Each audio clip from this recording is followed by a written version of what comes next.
Bonsoir à tous et soyez bienvenus pour cette nouvelle vidéo critique consacrée à la fameuse série The Witcher. Plus particulièrement, est-ce que ce sera le digne successeur de la série Game of Thrones? Avant toute chose, sachez que c'est en point de vue spectateur, voire même un peu plus connaisseur au niveau des jeux vidéo, vu que j'ai découvert The Witcher bien sûr à travers les 3 jeux vidéo qui sont sortis, et notamment le 3e qui nique tout le game, voire même qui est devenu l'un de mes jeux préférés. Et que j'ai assez découvert récemment livre, même que j'ai commencé le premier, et je pense qu'il est peut-être temps de le finir. Et après de longues hésitations, je pense que ça sera une vidéo non spoil, dans ce que j'ai à vous dire à propos de cette série. Donc il faut savoir que la série est une adaptation des livres de Andrzej Sapkowski, désolé pour la prononciation. Bref, The Witcher raconte les aventures de Geralt de Rive, qui est un sorceleur, et qui est grosso modo un sorte de tueur de monstres dans ce monde dark fantasy médiéval. Durant son aventure, il va rencontrer plusieurs personnages, dont les 2 personnages féminins principaux, qui sont la sorcière Yennefer et la princesse Cyrilla.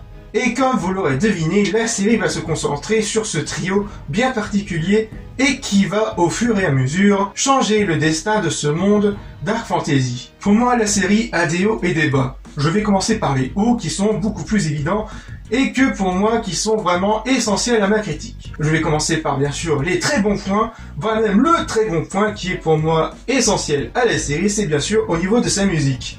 On ressent vraiment très bien l'inspiration des soundtracks des jeux vidéo et notamment du 3e, et qui fonctionne parfaitement à merveille et qui offre de très bons thèmes qui donnent vraiment un vent de fraîcheur.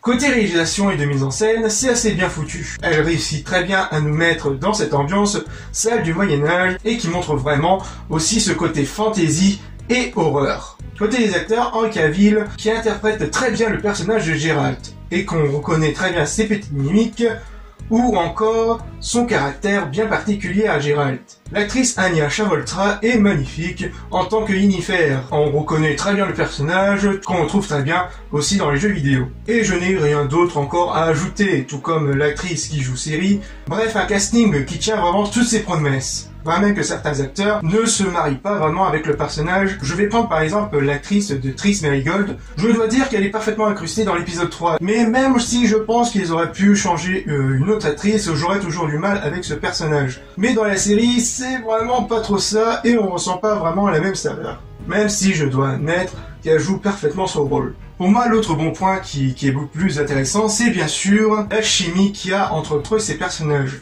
Par exemple, la chimie Jaskier et Geralt fonctionne parfaitement et qu'on retrouve très bien dans les jeux vidéo. Niveau scénaristique, ce qui va mener à un point qui pour moi qui pose vraiment défaut et qui pose assez de débat, c'est au niveau scénaristique. Niveau scénaristique, on ressent très bien que la série essaye de nous raconter un fil rouge, tout en racontant aussi de son côté les événements qui se passent bien avant et après, et qui risqueraient un peu de provoquer un bordel chronologique.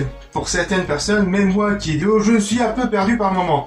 Et que c'est à partir de l'épisode 3, ou avec un élément assez important, où tout était mis en place. Ou à ce moment-là, où j'ai à peu près compris où se déroulaient certains événements. Faut savoir que les événements de Yennefer se passent bien avant les événements de Ciri et de Geralt. Comme vous l'aurez deviné, au fur et à mesure, ces personnages vont se rencontrer. Malgré ce genre de petits défauts, j'ai bien aimé tout de même la série, qui est plutôt correcte, mais sans plus. Et que je pense qu'elle a vraiment toutes les armes nécessaires pour être le digne successeur de Game of Thrones, voire même assez à son égal, vu les prochaines saisons à venir. On ressent très bien qu'ils ont fait un mix entre les 2 livres, mais que parfois ça fonctionne, parfois ça fonctionne pas. Même s'il y a de belles incrustations de personnages, comme celle de Triss Merigold dans une des histoires du premier livre, la série reste tout de même assez correcte avec une musique parfaitement excellente, accompagnée d'une révélation et d'une mise en scène assez intéressante. Bref, elle commence sur un bon départ qui semble assez moyen, mais qui au fur et à mesure des saisons, je pense que la série sera vraiment égale à celui de Game of Thrones. Et si je lui donnerais une note... ouais, allez, un petit 6 sur 10. Bref, cette vidéo est finie et on se retrouve pour de futures vidéos. Allez, peace!